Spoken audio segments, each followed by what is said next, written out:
नमस्ते प्यारे बच्चों, कैसे हैं आप सभी। आशा करती हूँ कि आप सब ठीक होंगे और अपना अपना ध्यान रख रहे होंगे। तो बच्चों, आज हम अपनी हिंदी की कार्यपत्रिका को करेंगे, जिसकी क्रम संख्या है 145A।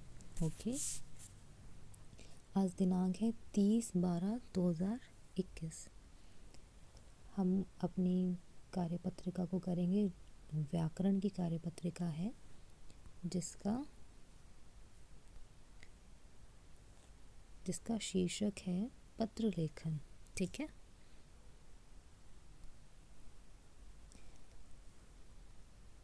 आप यहाँ पर अपना नाम लिख देंगे, यहाँ पर अपने शिक्षिका का नाम। नमस्ते प्यारे बच्चों, आशा करते हैं कि आप सभी स्वस्थ और खुश होंगे। बच्चों, आजकल व्हाट्सएप, ईमेल, एसएमएस का प्रचलन बढ़ता जा रहा है, परंतु पत्रों का महत्व कम नहीं हुआ है। पत्र लिखना भी एक कला है। आइए जानते हैं कि इसे किस प्रकार लिखा जाता है।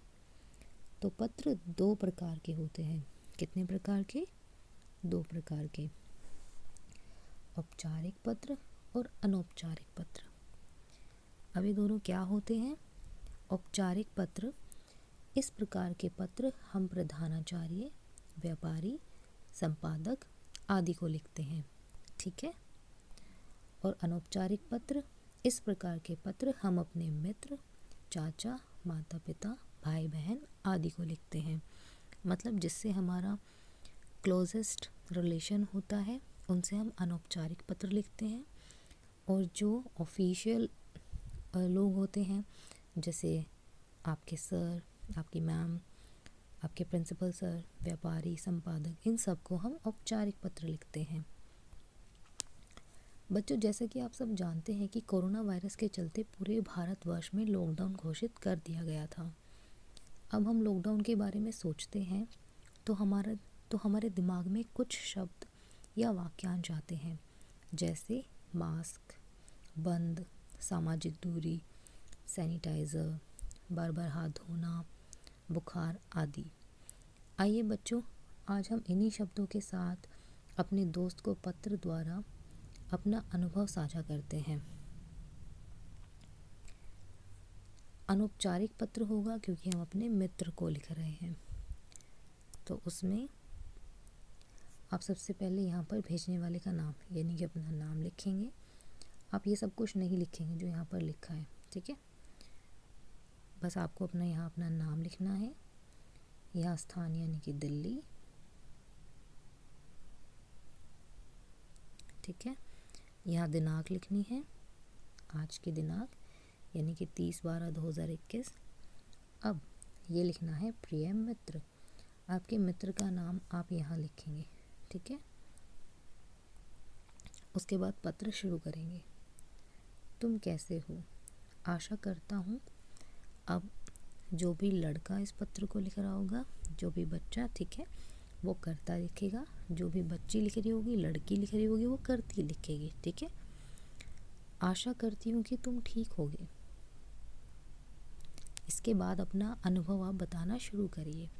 जैसे, तुम्हें तो पता ही होगा कि कोरोना वायरस अब भारतवर्ष में प्रवेश कर चुका है, जिसकी वजह से पूरे भारतवर्ष में लॉकडाउन लगा दिया गया है। हमें कोरोना से बचने के लिए सामाजिक दूरी बनानी चाहिए। हमें मास्क का प्रयोग करना चाहिए।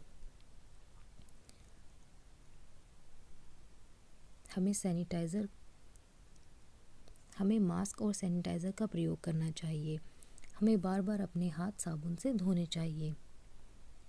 यदि हमें बुखार या खांसी जुकाम होता है तो हमें तुरंत डॉक्टर की सलाह लेनी चाहिए। आशा करती हूँ कि तुम अपना ध्यान अवश्य रखोगे। तुम्हारा मित्र या तुम्हारी मित्र, अपना नाम आप यहाँ लिख देंगे। ठीक है, अब बच्चों, आपको अपनी बुआ की शादी में किसी ऐसी जगह जाना पड़ रहा है जहाँ मोबाइल नेटवर्क कम होने के कारण आप फ़ोन द्वारा विद्यालय का कार्य करके नहीं भेज पाएंगे।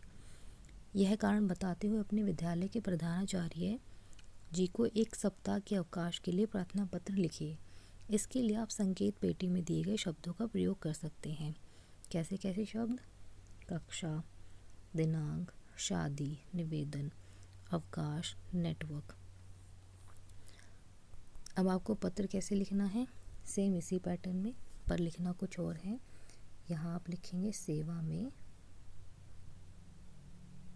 नीचे श्रीमान प्रधानाचार्य जी, ठीक है। नीचे लिखेंगे अपने स्कूल का नाम, आपके स्कूल का नाम Sarvodaya coed middle school, Quresh Nagar. अगली लाइन में आप लिखेंगे दिल्ली, ठीक है। फिर आप उसके बाद जैसे यहाँ प्रिय मित्र लिखा था, यहाँ आप लिखेंगे श्रीमान और उसके नीचे से अपना पत्र लिखना शुरू करेंगे।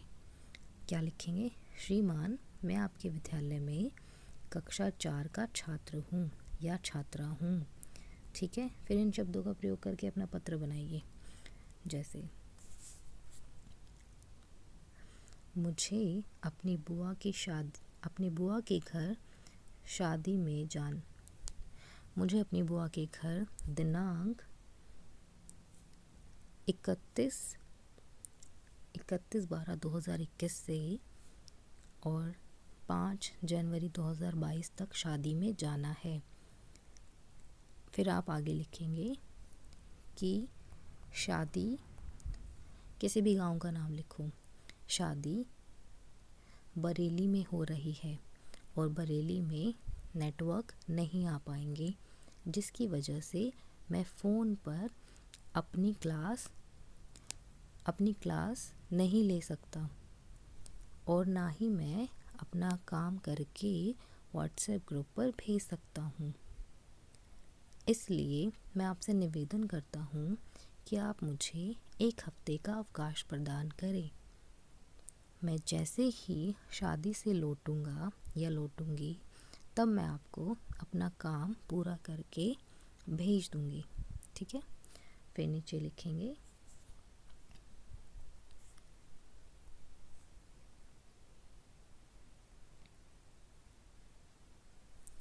धन्यवाद सहित आपका आज्ञाकारी शिष्य या शिष्या और अपना नाम लिख देंगे, ठीक है। अभिभावकों के लिए सुझाव, बच्चों को बताइए कि पत्र के माध्यम से भी हम प्रेम, सहानुभूति, क्रोध, शिकायत आदि प्रकट कर सकते हैं। तो बच्चों, आपको कार्यपत्र का मज़ेदार लगी या नहीं? अब बताइए कि आपने आज क्या सीखा है।